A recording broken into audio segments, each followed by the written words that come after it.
जय Hind, great good evening to all.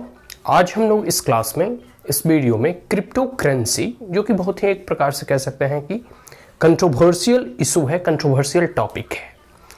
कई बार देखोगे कि आप जो बहुत बड़े एक्सपर्ट होते हैं इस फील्ड के, डिजिटल करेंसी या क्रिप्टो करेंसी या पूरे के पूरे इस मामलों और इस मुद्दों के जो जानकार होते हैं, कई लोग इसके पक्ष में होते हैं और कई लोग इसके विपक्ष में होते हैं। तो ये हर एक टॉपिक का या फिर हर एक कह सकते हैं ना, सिक्के के दो पहलू होते हैं, दो डायमेंशन होते हैं, ठीक है।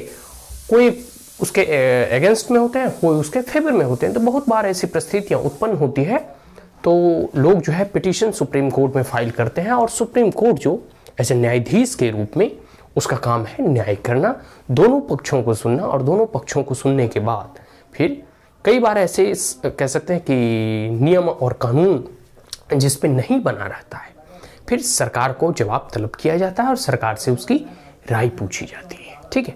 तो क्रिप्टो करेंसी के मामले में ही किसी एक व्यक्ति को जो है गिरफ्तार किया गया है या उसे जो है पकड़ा गया है और उन्होंने जो है सुप्रीम कोर्ट में पिटीशन फाइल किया गया है कि जो हमारे ऊपर दोष लगाया गया है उसे मुक्त किया जाए, दोष मुक्त किया जाए। अब सुप्रीम कोर्ट ने जो है वह सरकार से, मतलब गवर्नमेंट ऑफ इंडिया से, मतलब एक प्रकार से लेटर लिखे या मतलब पूछा गया है कि क्या भारत में क्रिप्टो करेंसी लीगल है या इलीगल है। क्योंकि वर्तमान परिदृश्य की बात करूं तो क्रिप्टो करेंसी या डिजिटल करेंसी से संबंधित कोई नियम कानून नहीं है। भारत सरकार ने 2019 से ही इसकी एक ड्राफ्ट कह सकते हैं रूल्स एंड रेगुलेशन बनाने का प्रयास किया है, जो कि अभी भी एक प्रकार से वो बिल टेबल होने हैं, और जब तक पारित नहीं हो जाता संसद के द्वारा और राष्ट्रपति उस पर हस्ताक्षर नहीं कर देती तब तक वह कानून का रूप नहीं लेता है, ठीक है। तो is crypto currency legal in India? क्या क्रिप्टो करेंसी जो है वैध है, लीगल है? क्या इसमें व्यापार, इसके रोजगार, या फिर क्रिप्टो करेंसी में हम जैसे एग्जाम्पल के तौर पर बिटकॉइन वगैरह बहुत पॉपुलर है, क्या हम इसमें ट्रांजैक्शन कर सकते हैं? क्या मनी का ट्रांसफर कर सकते हैं? या जो भी कह सकते हैं कि इसमें इन्वॉल्व होते हैं, वो उनके अपने तरीके होते हैं ट्रांजैक्शन के। बट मेन इशू यह है कि क्या यह भारत में, जैसे कई एक राष्ट्र ने इसे लीगल करेंसी के रूप में मान्यता दे दी है, लेकिन भारत सरकार में जैसे आरबीआई का या फिर गर्ग कमेटी का रिपोर्ट है, उन्होंने इसे प्रतिबंध करने का रिकमेंडेशन दिया है, जो हम लोग आगे पढ़ेंगे। तो देखो, सबसे पहले इसके कुछ इंपॉर्टेंट और लेटेस्ट डेवलपमेंट को जान लेते हैं।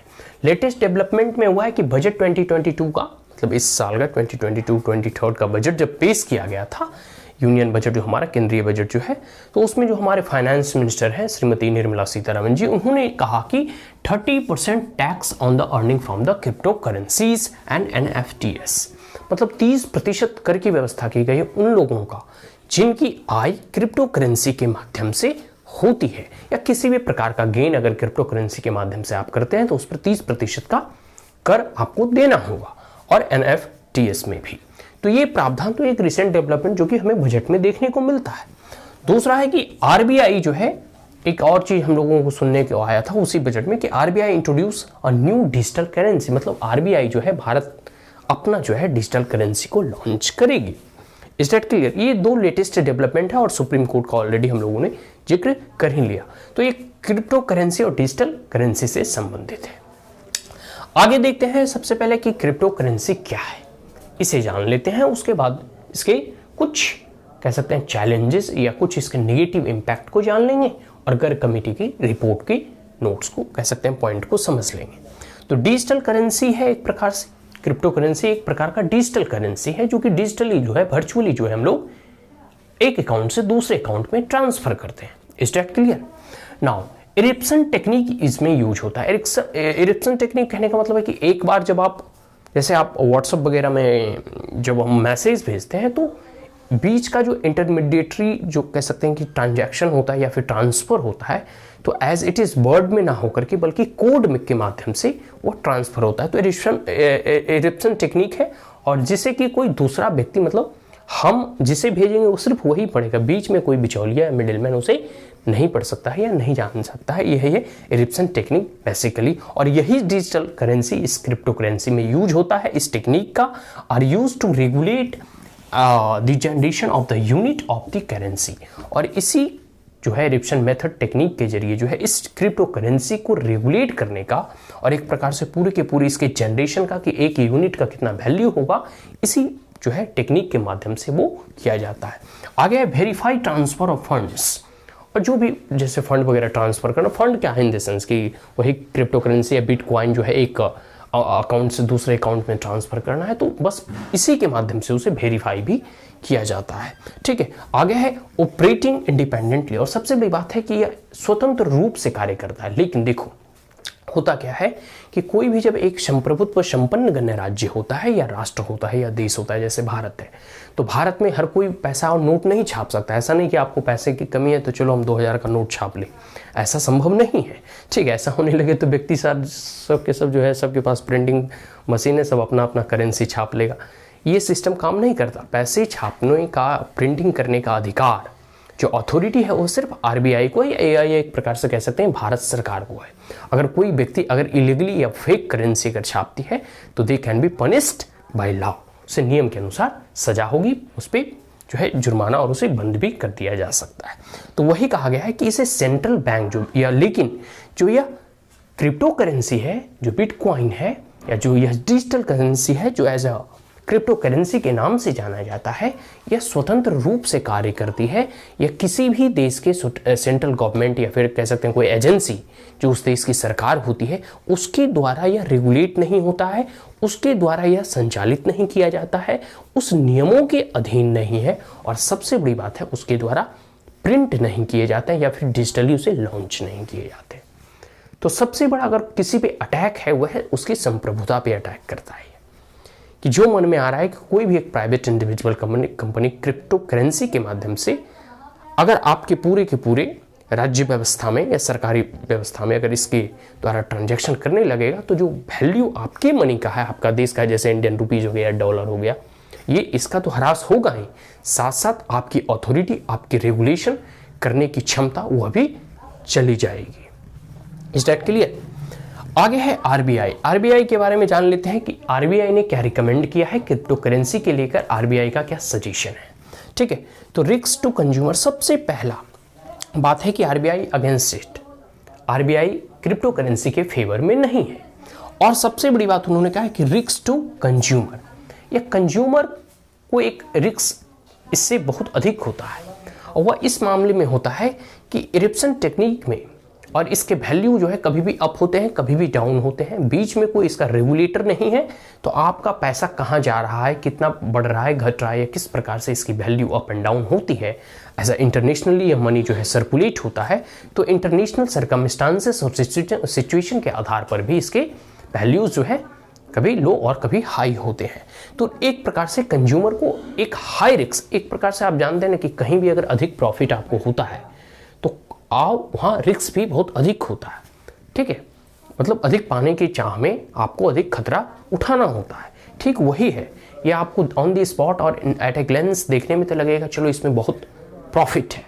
ठीक है, जैसे हम लोग शेयर मार्केट में इन्वेस्ट करते हैं उसी प्रकार का इसमें भी इन्वेस्टमेंट है, तो आप जो है इतना प्रॉफिट देख के आपको लगेगा चलो इसमें इन्वेस्ट कर देते हैं, बट माय डियर फ्रेंड्स इसमें रिस्क भी बहुत अधिक है। दूसरा, आरबीआई कहती है कि नो सोवरेन गारंटी।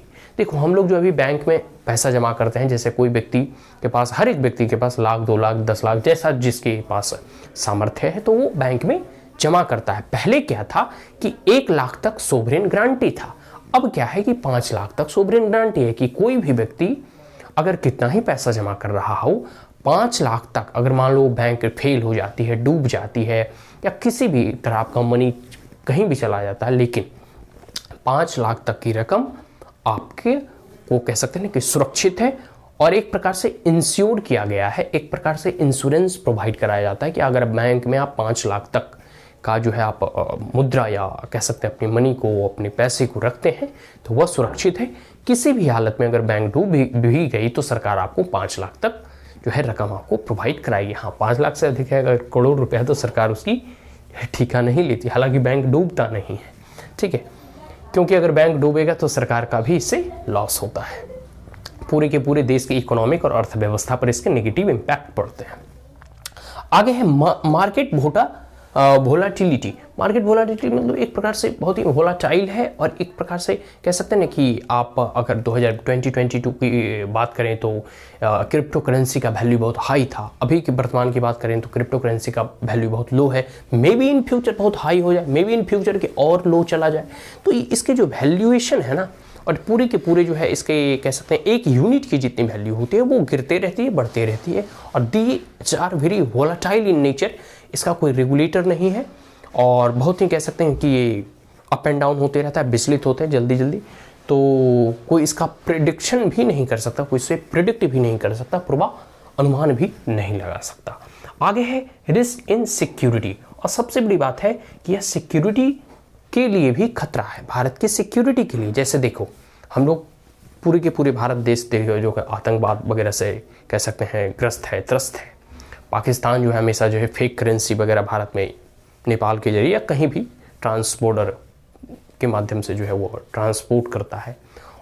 अगर यह क्रिप्टो करेंसी लागू हो जाता है इंटरनेशनली, तो टेररिस्ट फंडिंग वगैरह हो गया, मनी लॉन्ड्रिंग वगैरह हो गया, काला धन वगैरह जो कहते हो, ब्लैक मनी वगैरह, इसका सर्कुलेशन और अधिक बढ़ जाएगा। तो यह भारत की एकता, अखंडता और संप्रभुता और सुरक्षा के लिए भी यह खतरा है। आगे है मलवेयर थ्रेट, क्योंकि यह सबकी सब चीज डिजिटली होता है, ये कोई कह सकते हैं फिजिकल कोई इसमें करेंसी नहीं होती। तो देखते हो साइबर अटैक वगैरह होते रहते हैं मोबाइल में, स्पाईवेयर के जरिए जो है इन तमाम चीज़ों पर एक प्रकार से हर एक डिजिटल इक्विपमेंट में साइबर थ्रेट होता है।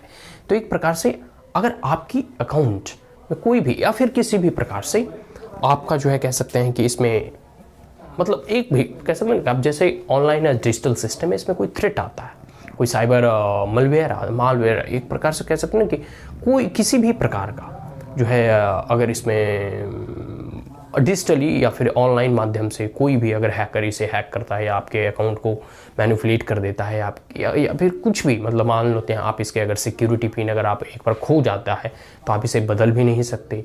तो एक प्रकार से ये बहुत ही रिस्की है और एक प्रकार से बहुत ही इसमें थ्रेट है। तो ये तो आरबीआई का ऐसा कहना है, आरबीआई का सजेशन है, इसलिए वो आरबीआई इसके अगेंस्ट है और इसे बंद करना चाहती। एक कमेटी बैठाई गई थी क्रिप्टो करेंसी को लेकर, ठीक है, एससी गर्ग कमेटी, इनका रिकमेंडेशन है, इन्होंने भी रिकमेंड किया कि इस क्रिप्टो करेंसी को प्रतिबंधित कर दो, इस पे बैन लगा दो। देखो, हु माइंस एंड ट्रांजैक्ट, जो भी क्रिप्टो करेंसी को माइंस करता है या क्रिप्टो करेंसी में ट्रांजैक्शन करता है उस पर 10 साल का प्रतिबंध लगा दो, मतलब उसे 10 साल का जेल लगा दो, एक प्रकार से उसे जेल दे दो, मतलब एक प्रकार से पूरी की पूरी तरह से इसे पनिशेबल ऑफेंस के तौर पे एससी गर्ग कमेटी के द्वारा इसे रखा जा रहा है। आगे है पेनल्टी 3 टाइम्स, कोई भी कितना ही गेन क्यों ना करता हो, कितना ही लॉस क्यों ना करता हो, उसे 3 गुना अधिक पेनल्टी उससे वसूला जाए। आगे है सबसे बड़ा पॉइंट और अंतिम बिंदु है कि गवर्नमेंट शुड, कह सकते हैं उसे गवर्नमेंट को, भारत सरकार को अपना माइंड ओपन रखना चाहिए, क्योंकि at the end of the day the elected government will take all the decision, ठीक है। इन तमाम चीज़ों से संबंधित जो भी डिसीजन है वो भारत सरकार के द्वारा ही लिया जाएगा। इसे लीगली वैलिड माना जाएगा या नहीं, इसे चलाना है या नहीं, इसे प्रतिबंध करना है, ठीक है। तो ये सारी की सारी चीज़ें जो है वह पूरे के पूरे भारत सरकार के द्वारा किया जाएगा, और open mind on the potential issuance of the crypto currency, और जो भी बिटकॉइन वगैरह क्रिप्टो करेंसी है इसके लिए भारत सरकार ओपन माइंडेड रहे।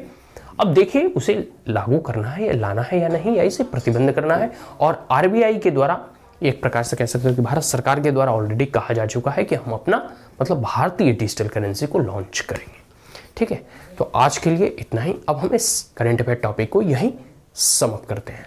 If you are the first time on my channel, then like it, share it, as well as subscribe it, also press the bell icon. If there were any queries, comment, suggestion, advice, you may comment in the comment box. Thank you once again. Have a great day.